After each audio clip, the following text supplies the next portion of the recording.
반갑습니다. 오늘도 소중한 인연으로 함께 경전을 공부하게 된 모든 불자님께 감사의 마음을 올립니다. 부처님께서는 어려운 진리를 먼 곳에서 찾지 말라고 하셨습니다.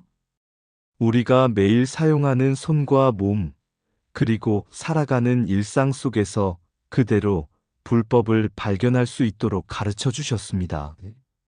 손으로 베풀고, 손으로 공경하며, 손으로 남을 일으켜 세우는 순간 그 손은 보살의 손이 됩니다.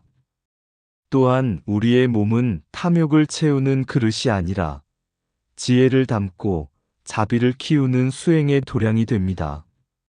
오늘 함께 공부할 화엄경의 가르침은 보살의 10가지 손과 보살의 10가지 배를 통해 우리 자신의 몸이 어떻게 부처님의 법을 실천하는 도구가 되는지를 일깨워 줍니다. 손끝에서 자비가 피어나고 마음속에서 지혜가 자라날 때 우리의 일상은 그대로 수행이 되고 삶은 곧 법문이 됩니다. 경전은 읽는 것으로 끝나지 않습니다. 손으로 실천하고 몸으로 살아낼 때 비로소 부처님의 말씀이 우리의 생명이 됩니다. 오늘도 한 구절 한 구절을 마음에 새기며 나의 손은 누구를 돕고 있는지, 나의 몸은 어떤 마음을 품고 살아가고 있는지를 함께 돌아보는 귀한 시간이 되기를 발언합니다. 오늘의 경전 공부를 통해 우리의 손은 더욱 따뜻한 자비의 손이 되고 우리의 몸은 더욱 청정한 수행의 도량이 되어 자신과 이웃 모두를 행복으로 이끄는 보살의 삶을 함께 걸어가시기를 축원드립니다. 두 손이 만든 극락. 옛날 어느 산사에 연세가 많은 노스님이 계셨습니다. 많은 사람들이 그 스님을 찾아와 어떻게 하면 수행을 잘할 수 있습니까? 하고 물었습니다. 사람들은 어려운 참선법이나 깊은 경전의 비밀을 기대했습니다. 그러나 노스님은 아무 말씀도 하지 않으시고 법당 앞마당으로 나가셨습니다. 마침 한 노보살이 무거운 쌀자루를 들고 절 계단을 오르다 힘겨워하고 있었습니다. 노스님은 조용히 다가가 아무 말 없이 쌀자루를 들어 법당까지 옮겨드렸습니다. 잠시 뒤 또 한 아이가 넘어져 울고 있었습니다. 노스님은 아이를 일으켜 무릎에 흙을 털어주며 환하게 웃어주셨습니다.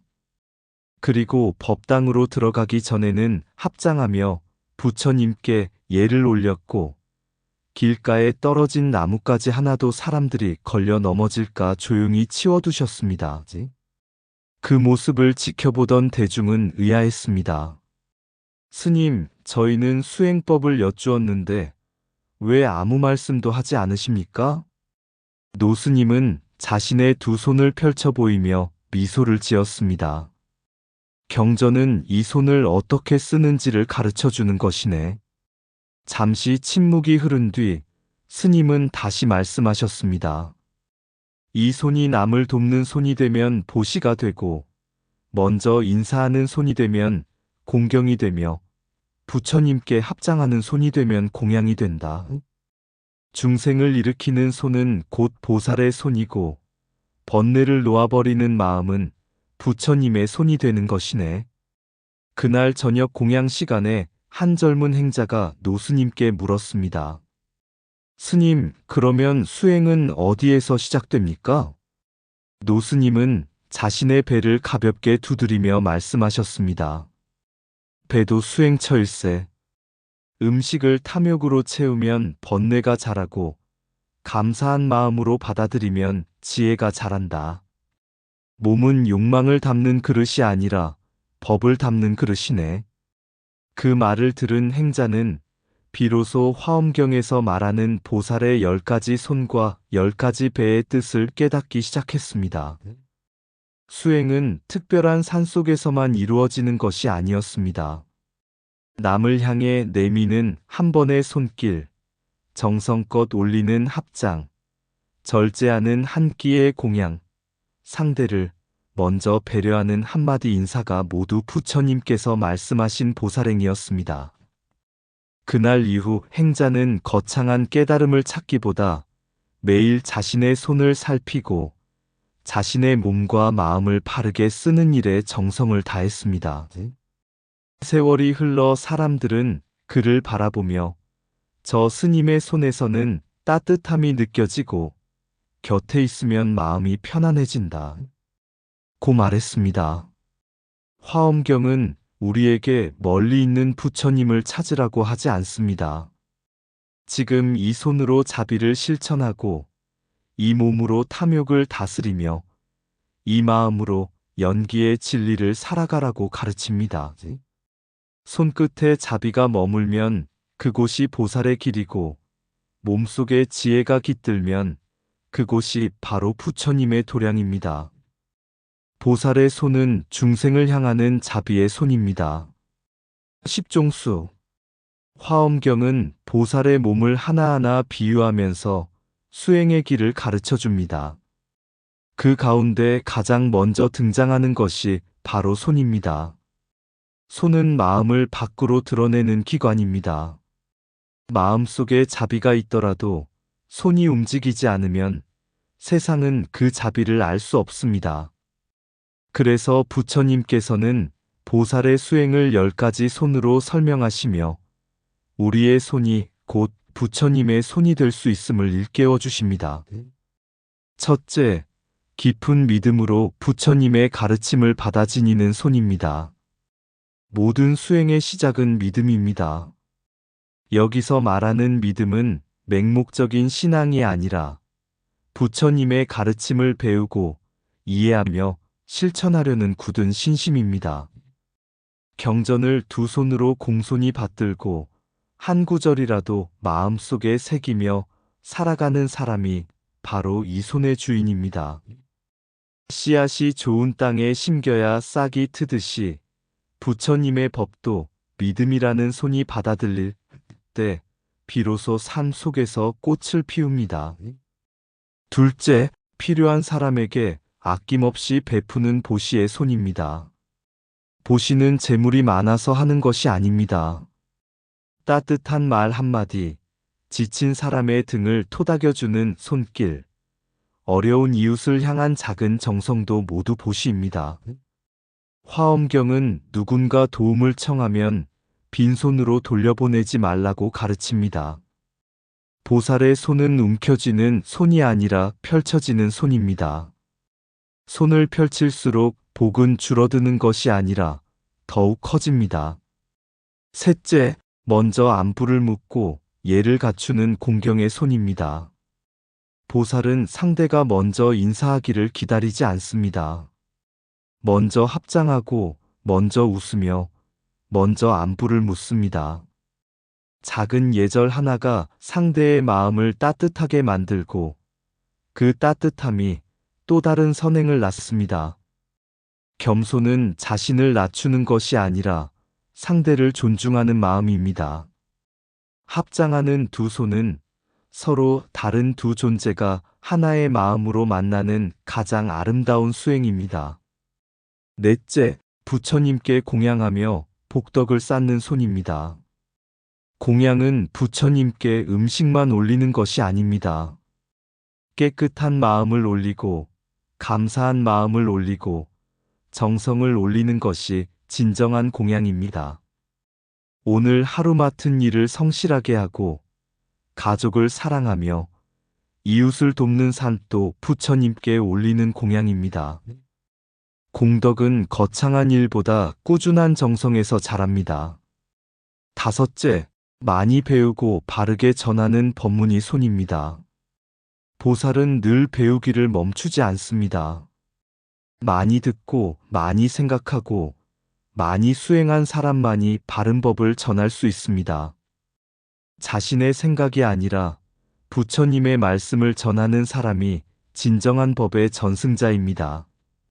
한 사람의 의심을 풀어주는 것은 한 사람의 인생을 밝히는 일입니다. 그래서 경전 공부는 나를 위한 공부인 동시에 세상을 위한 공부이기도 합니다. 여섯째, 3개의 고통에서 중생을 건져내는 손입니다. 욕계와 색계, 무색계는 모두 집착이 남아있는 세계입니다. 보살은 고통 속에 있는 사람을 외면하지 않습니다. 절망하는 사람에게 희망을 전하고 넘어지는 사람을 일으켜 세우며 길을 잃은 사람에게 법의 등불을 밝혀줍니다. 한 사람을 일으켜 세우는 손길은 한 생명을 살리는 불사의 공덕이 됩니다. 7째, 탐욕의 폭류를 건너 피안으로 이끄는 손입니다. 세상은 탐욕과 성냄과 어리석음이라는 거센 물결이 쉼없이 흐르고 있습니다. 많은 사람들은 그 물결에 떠밀려 불안과 욕심 속에서 살아갑니다. 보살의 손은 그 손을 붙잡아 열반의 언덕으로 이끌어주는 손입니다. 불교는 경쟁에서 이기는 길보다 욕망을 내려놓는 길을 가르칩니다. 욕망을 줄일수록 마음은 가벼워지고 마음이 가벼워질수록 삶은 평화로워집니다. 8째, 정법을 숨기지 않고 널리 펼치는 손입니다. 부처님의 법은 어느 한 사람의 것이 아닙니다. 햇빛이 누구에게나 비추듯이 정법도 모든 중생에게 열려 있습니다. 보살은 자신이 깨달은 작은 진리라도 인연이 되는 사람들과 함께 나눕니다. 법을 나누는 것은 지식을 자랑하는 일이 아니라 함께 행복해지는 길을 열어주는 일입니다. 법은 나눌수록 더욱 밝아집니다. 9째, 지혜로운 토론으로 의심을 끊어주는 손입니다. 불교는 질문을 두려워하지 않습니다. 의심은 바른 가르침을 만나면 지혜로 바뀌기 때문입니다. 경전을 함께 공부하고 서로의 생각을 나누며 부처님의 가르침을 기준으로 토론하는 과정에서 바른 견해가 자라납니다. 진리는 논쟁으로 이기는 것이 아니라 서로를 이해하는 가운데 더욱 선명해집니다.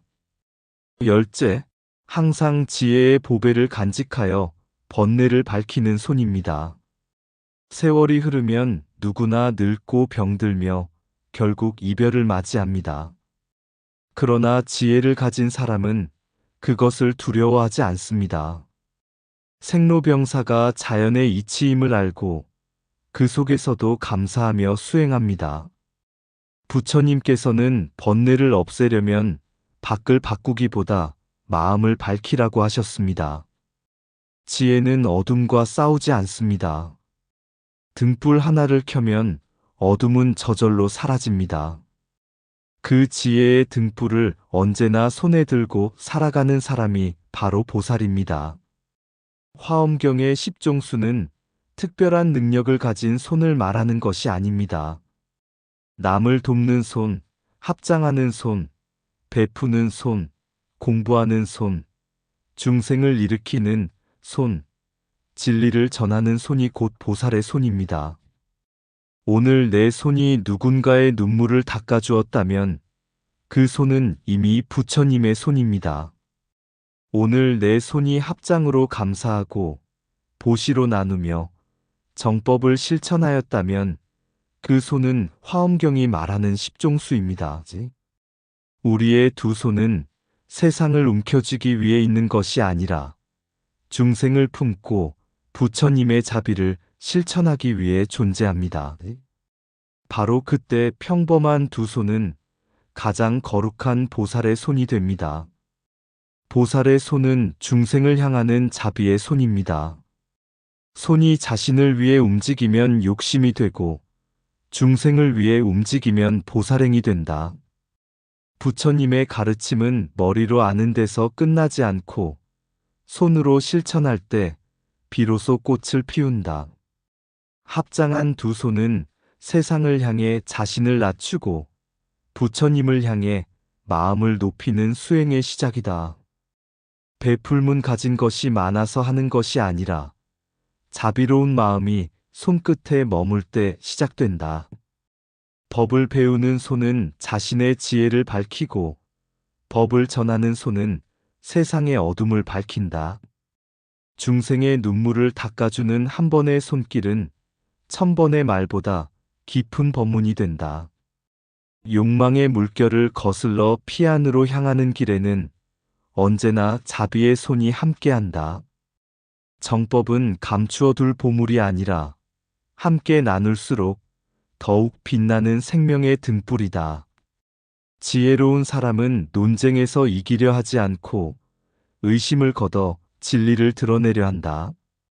손에 지혜를 담으면 번뇌는 줄어들고 손에 탐욕을 담으면 괴로움은 깊어진다. 공양은 향과 꽃을 올리는 데 있지 않고 하루를 바르게 살아가는 삶을 올리는 데 있다. 보살의 손은 움켜쥐는 손이 아니라 나누고 일으켜 세우며 함께 걷는 손이다. 부처님의 손모양은 설법을 나타내고 보살의 손놀림은 자비를 실천한다. 오늘 누군가를 위해 내민 손 하나가 내일은 나를 깨달음으로 이끄는 인연이 된다. 자비를 실천하는 손은 평범한 사람의 손이지만 그 마음은 이미 부처님의 손과 다르지 않다. 보살의 배는 청정한 마음을 담는 법의 그릇입니다. 십종복 화엄경은 우리의 몸을 단순한 육신으로 보지 않습니다. 몸은 수행의 도구이며 부처님의 지혜를 담는 법의 그릇입니다. 그 가운데 배를 비유한 가르침은 매우 깊은 의미를 지니고 있습니다. 배는 생명을 유지하는 음식을 받아들이는 곳입니다. 그러나 화엄경은 여기서 한 걸음 더 나아가 배는 탐욕을 채우는 그릇이 아니라 지혜를 담는 법의 그릇이라고 말씀합니다. 무엇을 담느냐에 따라 삶의 방향도 달라집니다. 욕심을 담으면 번뇌가 자라고 지혜를 담으면 부처님의 길이 열립니다. 첫째, 거짓과 왜곡을 버린 청정한 배입니다. 보살의 마음에는 거짓이 오래 머물지 않습니다. 자신을 속이지 않고 남을 속이지 않으며 사실을 왜곡하지 않는 정직함이 수행의 첫걸음입니다. 맑은 샘물에는 달빛이 그대로 비치지만 흐린 물에는 아무것도 비치지 않습니다. 우리의 마음도 청정해야 부처님의 진리가 그대로 비춰집니다. 둘째, 탐욕과 속임이 없는 정직한 배입니다. 탐욕은 채울수록 더 커지는 불과 같습니다. 재물을 탐하고 명예를 탐하고 사람의 마음까지 내 것으로 만들려 할 때 괴로움은 시작됩니다. 보살은 남의 것을 빼앗지 않고 자신의 분수를 알고 만족할 줄 압니다. 만족은 가진 것이 많아서가 아니라 욕심이 적어서 얻는 가장 큰 부입니다. 셋째, 번뇌를 끊고 지혜를 담는 배입니다. 번뇌는 밖에서 오는 것이 아니라 마음에서 일어납니다. 같은 상황을 만나도 어떤 이는 괴로워하고 어떤 이는 담담히 받아들입니다. 차이는 상황이 아니라 지혜입니다. 지혜는 번뇌를 억지로 없애는 것이 아니라 번뇌의 원인을 비추어 스스로 사라지게 합니다. 부처님께서 말씀하신 팔정도와 사성제는 바로 이러한 지혜를 길러주는 수행의 길입니다. 넷째, 음식을 바르게 살펴 몸과 마음을 수행하는 배입니다. 화엄경은 음식까지도 수행으로 바라봅니다. 무엇을 먹느냐보다 어떻게 먹느냐가 더욱 중요합니다. 감사하는 마음으로 먹고 절제하며 먹고 몸을 살리는 음식으로 먹는 것이 수행입니다. 오늘날 많은 질병은 과식과 욕심에서 비롯됩니다. 부처님께서는 중도를 가르치셨습니다. 배를 채우기 위해 먹는 것이 아니라 생명을 살리고 수행을 이어가기 위해 먹는 것입니다. 공양 한 그릇에도 감사가 담기면 그것은 수행이 됩니다. 다섯째, 연기법을 깨닫는 지혜의 배입니다. 세상에는 홀로 존재하는 것이 하나도 없습니다. 한 톨의 쌀에도 햇빛과 비, 농부의 땀과 자연의 시간이 함께 담겨 있습니다. 우리가 먹는 한 끼의 공양도 수많은 인연이 모여 이루어진 것입니다. 이 사실을 깨닫는 순간 감사가 생기고, 감사가 생기면 욕심은 줄어듭니다. 연기를 아는 사람은 남을 탓하기보다 인연을 살피고 갈등보다 화합을 선택합니다. 여섯째, 수행이 성숙하여 깊은 신심을 품는 배입니다. 수행은 하루아침에 완성되지 않습니다. 나무가 오랜 세월 뿌리를 내리듯 신심도 꾸준한 경전 공부와 기도, 실천 속에서 깊어집니다. 세상이 흔들릴수록 수행자는 마음을 더욱 단단히 세워야 합니다. 깊은 신심은 어려움을 없애주는 것이 아니라 어려움을 이겨낼 힘을 길러줍니다. 일곱째, 세상의 더러움을 씻어내는 청정한 배입니다. 사람은 세상을 살아가며 수많은 번뇌와 욕망을 만납니다. 그러나 연꽃은 진흙 속에서 피어나면서도 진흙에 물들지 않습니다. 보살도 마찬가지입니다. 세상 속에서 살아가되 세상에 물들지 않는 삶이 수행입니다. 탐욕을 버리고 성냄을 내려놓고 어리석음을 비울 때 마음은 점점 맑아집니다. 청정한 마음은 가장 큰 공덕입니다. 여덟째, 부처님과 같은 마음을 품는 복덕의 배입니다. 화엄경은 마지막에 놀라운 가르침을 전합니다. 보살의 배가 마침내 부처님의 배와 같아진다고 말씀합니다. 이것은 육신이 같아진다는 뜻이 아니라 마음이 같아진다는 뜻입니다. 자비를 품고 지혜를 실천하며 모든 생명을 차별 없이 사랑하는 마음이 곧 부처님의 마음입니다. 우리의 몸은 언젠가 늙고 병들어 사라집니다. 그러나 그 몸으로 쌓은 자비와 공덕은 영원히 사라지지 않습니다. 그래서 몸은 단순한 육신이 아니라 깨달음을 이루는 법당이며 복덕을 쌓는 수행처입니다.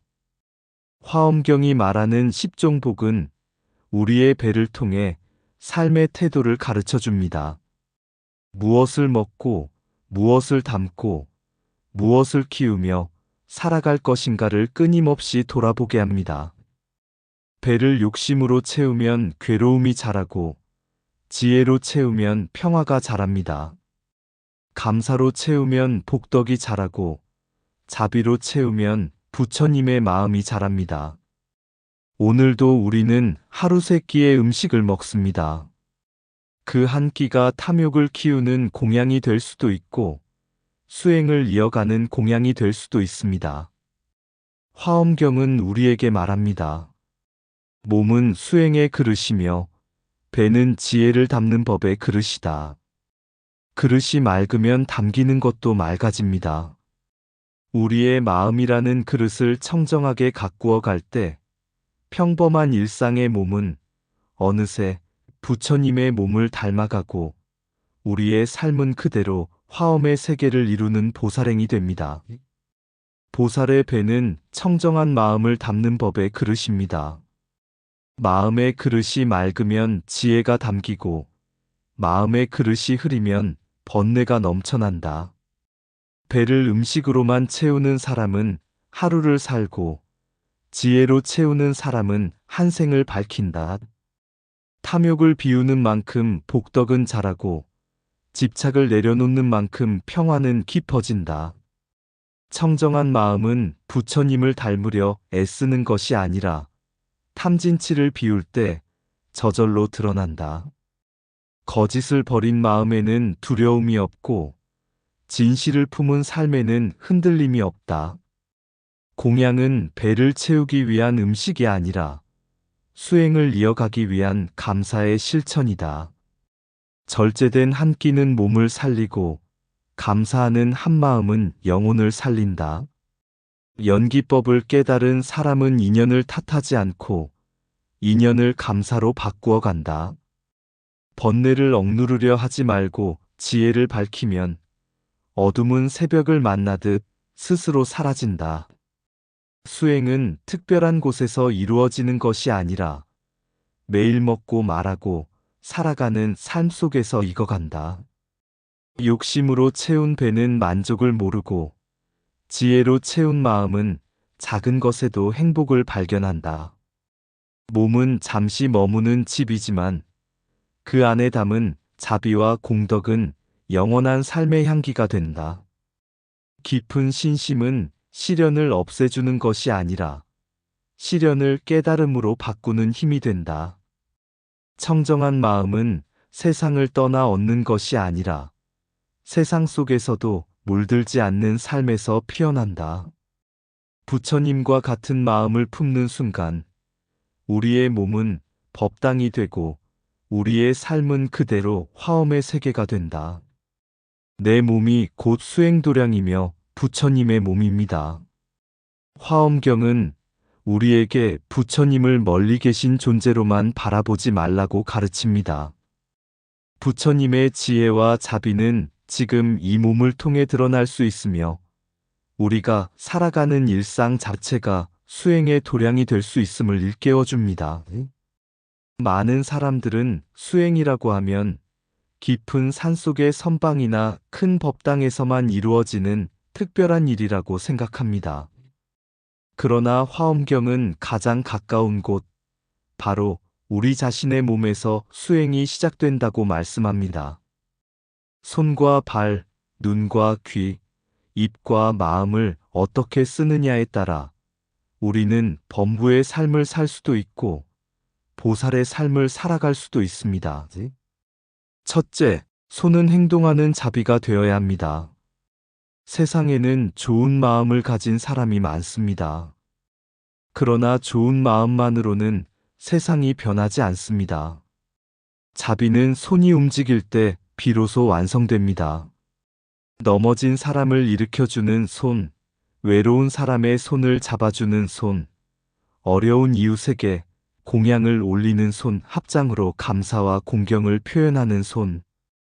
이러한 손길 하나하나가 바로 화엄경에서 말하는 보살의 손입니다.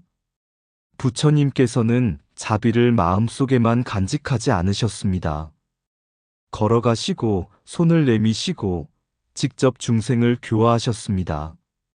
우리도 마찬가지입니다. 오늘 누군가에게 건네는 따뜻한 손길 하나가 한 사람의 삶을 바꾸는 인연이 될 수 있습니다. 둘째, 배는 욕망을 채우는 곳이 아니라 지혜를 키우는 곳입니다. 현대인은 풍요 속에서도 늘 부족함을 느끼며 살아갑니다. 배는 이미 충분한데 마음이 허전하여 더 먹고, 더 가지려 하고, 더 채우려 합니다. 그러나 화엄경은 배를 채우기보다 마음을 채우라고 가르칩니다. 음식은 생명을 유지하기 위한 것이지 욕망을 만족시키기 위한 것이 아닙니다. 공양을 받을 때도 감사하는 마음으로 먹고, 절제하며 먹고, 수행을 이어가기 위한 에너지로 받아들여야 합니다. 몸을 위한 음식도 중요하지만 마음을 위한 음식은 더욱 중요합니다. 경전을 읽고 법문을 듣고 선한 생각을 품는 일이야말로 마음의 공양입니다. 지혜를 먹는 사람은 늙어도 삶이 풍요롭습니다. 셋째, 늙음과 병듦도 수행의 일부임을 받아들입니다. 부처님께서는 인간의 근본적인 고통을 생로병사라고 말씀하셨습니다. 태어난 사람은 반드시 늙고 병들고 결국 이 세상을 떠납니다. 이 진리를 거부할 사람은 아무도 없습니다. 하지만 사람들은 늙지 않으려 애쓰고 병들지 않으려만 합니다. 물론 건강을 지키기 위한 노력은 필요합니다. 그러나 더 중요한 것은 늙음과 병듦을 미워하지 않는 마음입니다. 늙어감을 자연의 흐름으로 받아들이면 조급함이 사라지고 병을 수행의 인연으로 받아들이면 원망 대신 감사가 생깁니다. 몸은 늙어도 지혜는 더욱 깊어질 수 있습니다. 주름은 늘어나도 자비는 더욱 넓어질 수 있습니다. 그래서 수행자는 늙음을 두려워하지 않고 늙음을 통해 무상을 배우며 삶의 소중함을 더욱 깊이 깨닫습니다. 넷째, 생로병사를 거부하지 않고 지혜롭게 살아갑니다. 불교는 현실을 외면하는 종교가 아닙니다. 현실을 있는 그대로 바라보고 그 안에서 괴로움의 원인을 찾아 자유를 얻는 가르침입니다. 몸이 아프면 치료를 받고 쉬어야 할 때는 쉬며 건강을 돌보는 것도 수행입니다. 그러나 몸이 아프다고 마음까지 병들게 하지는 않습니다. 부처님께서는 첫 번째 화살은 피하기 어려워도 두 번째 화살은 맞지 말라고 하셨습니다. 병 자체는 첫 번째 화살이지만 원망과 집착은 스스로 쏘는 두 번째 화살입니다. 지혜로운 사람은 병을 미워하기보다 병을 통해 몸을 돌아보고 삶을 성찰하며 남은 시간을 더욱 가치 있게 살아갑니다. 생로병사를 받아들이는 사람은 죽음을 두려워하기보다 오늘을 더욱 충실하게 살아갑니다. 다섯째, 내 몸을 통해 보살행을 실천하면 내 몸이 곧 법당이 됩니다. 법당은 건물만을 의미하지 않습니다. 부처님의 가르침이 살아있는 곳이 바로 법당입니다. 내 입에서 따뜻한 말이 나오고 내 손에서 자비가 실천되며 내 발걸음이 선한 곳을 향한다면 그 몸은 이미 수행도량입니다.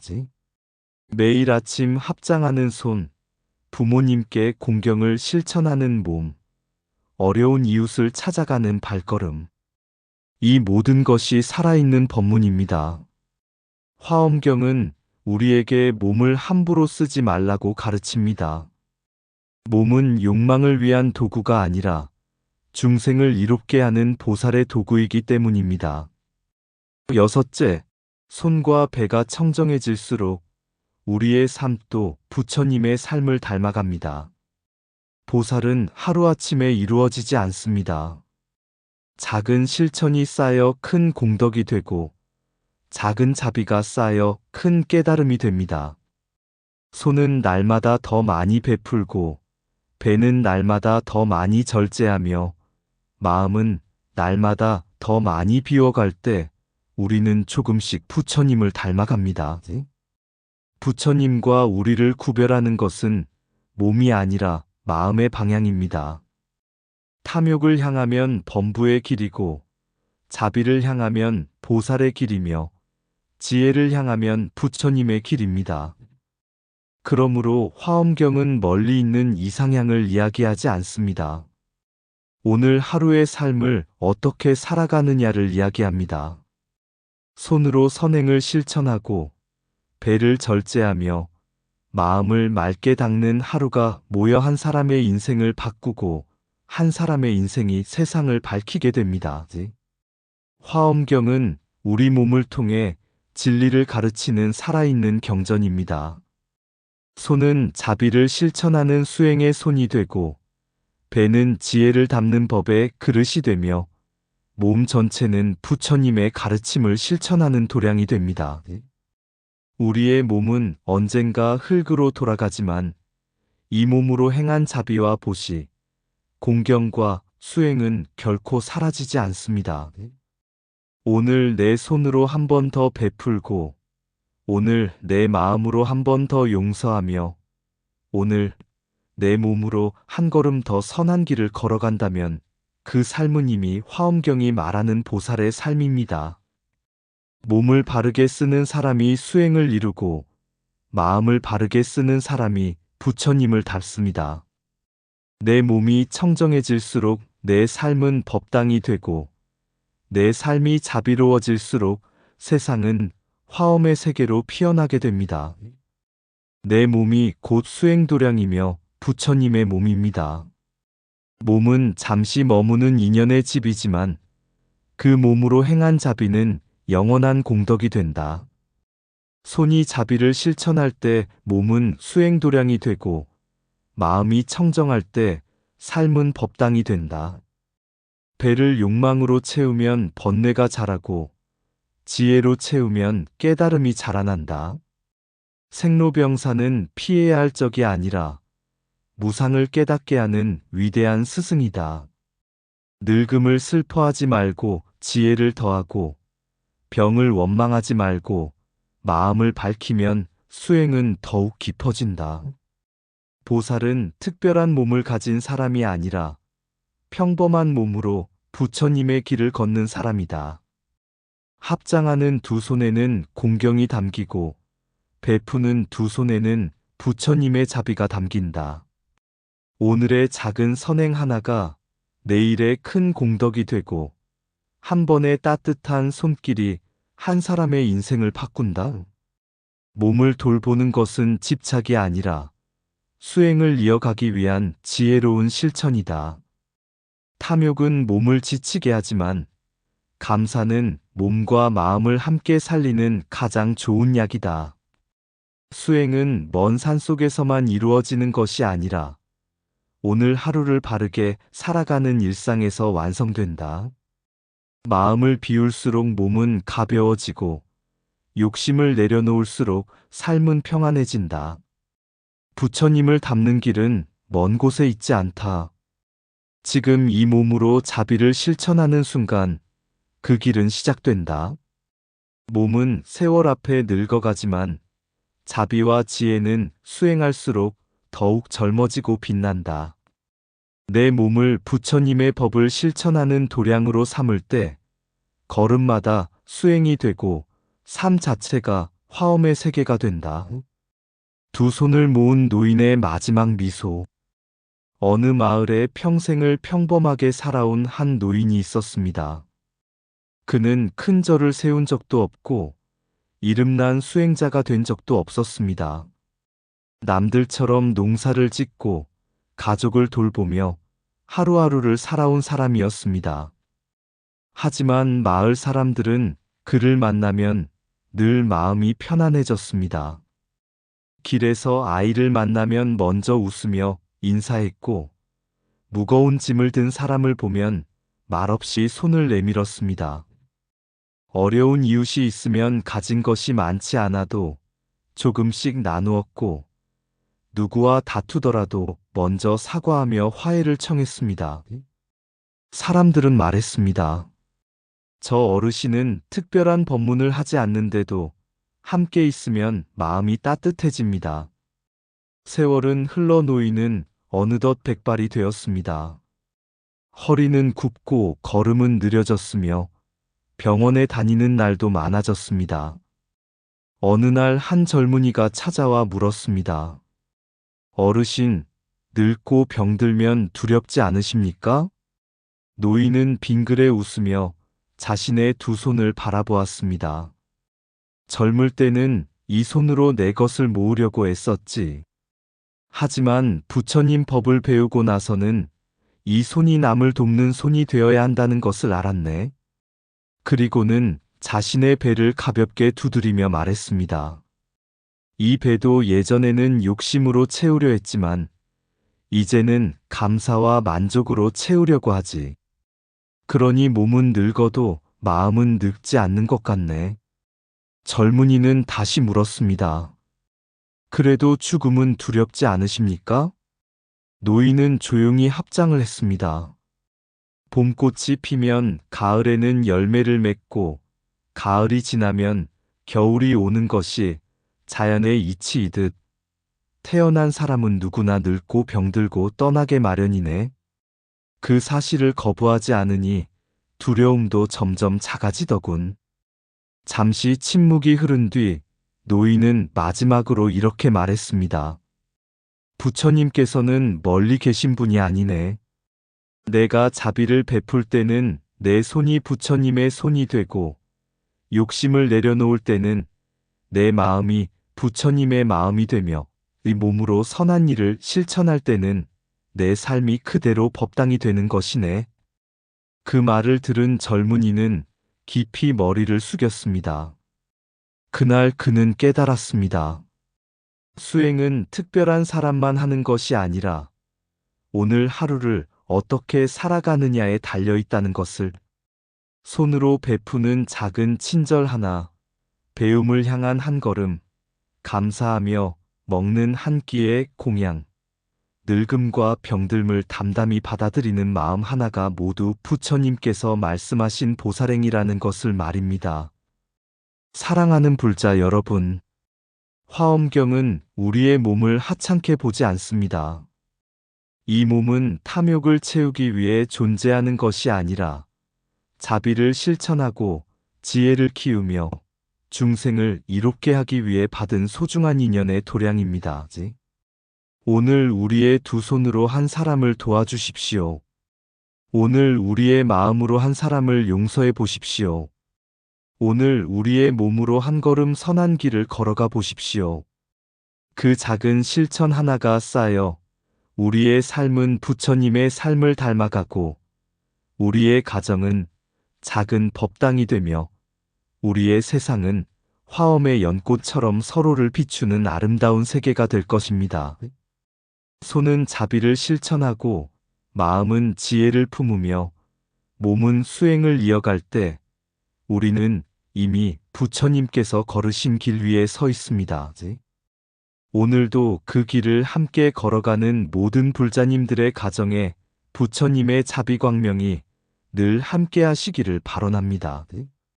나무불 나무법 나무승, 내 몸에 피어나는 화엄, 합장한 두 손 끝에 한 송이 자비가 피어납니다. 누군가를 일으키는 손은 부처님의 손이 되고 눈물을 닦아주는 손은 말없는 법문이 됩니다. 베푸는 손에는 복덕이 머물고 공경하는 손에는 겸손의 향기가 머뭅니다. 경전을 받드는 손에는 지혜가 스며들고 중생을 향해 내미는 손에는 끝없는 연민이 흐릅니다. 내 배는 욕망을 채우는 그릇이 아니라 감사와 절제, 지혜를 담는 법의 그릇입니다. 한 숟갈의 공양에도 수많은 인연이 함께하고 한 모금의 물에도 온 우주의 은혜가 스며 있습니다. 탐욕을 비우면 평화가 자라고 번뇌를 놓으면 연꽃 같은 마음이 피어납니다. 세월은 말없이 흘러 검은 머리는 어느새 흰 눈처럼 희어지고 굳세던 다리는 천천히 걸음을 배우며 강하던 몸은 무상을 가르치는 스승이 됩니다. 그러나 늙는 것은 빛을 잃는 일이 아니라 집착을 덜어내고 지혜를 더해가는 수행입니다. 병듦 또한 삶을 멈추게 하는 고통이 아니라 오늘을 더욱 소중히 살아가라는 부처님의 조용한 가르침입니다. 손은 자비를 행하고 입은 따뜻한 말을 전하며 발은 선한 길을 걷고 마음은 모든 생명을 품을 때 내 몸은 더 이상 욕망의 집이 아니라 부처님께 공양 올리는 살아있는 법당이 됩니다. 화엄의 세계는 멀리 있는 이상향이 아닙니다. 오늘 한 사람에게 미소를 건네는 일, 오늘 한 번 더 용서하는 일, 오늘 한 걸음 더 바른 길을 걷는 일, 그 작은 실천이 모여 평범한 하루를 거룩한 수행으로 바꾸고 평범한 몸을 부처님의 몸으로 바꾸어 갑니다. 오늘도 나는 두 손에는 자비를 담고 가슴에는 지혜를 품고 온몸으로 연기를 살아가며 한 걸음 한 걸음 화엄의 연꽃길을 걸어갑니다. 내 몸이 청정해질수록 내 삶은 법이 되고 내 삶이 자비로워질수록 세상은 그대로 부처님의 나라가 됩니다. 이상 붓다의 복과 지혜였습니다. 오늘도 복지구족한 날 되세요. 구독과 좋아요는 붓다의 복과 지혜를 밝히는 큰 자비의 등불이 됩니다.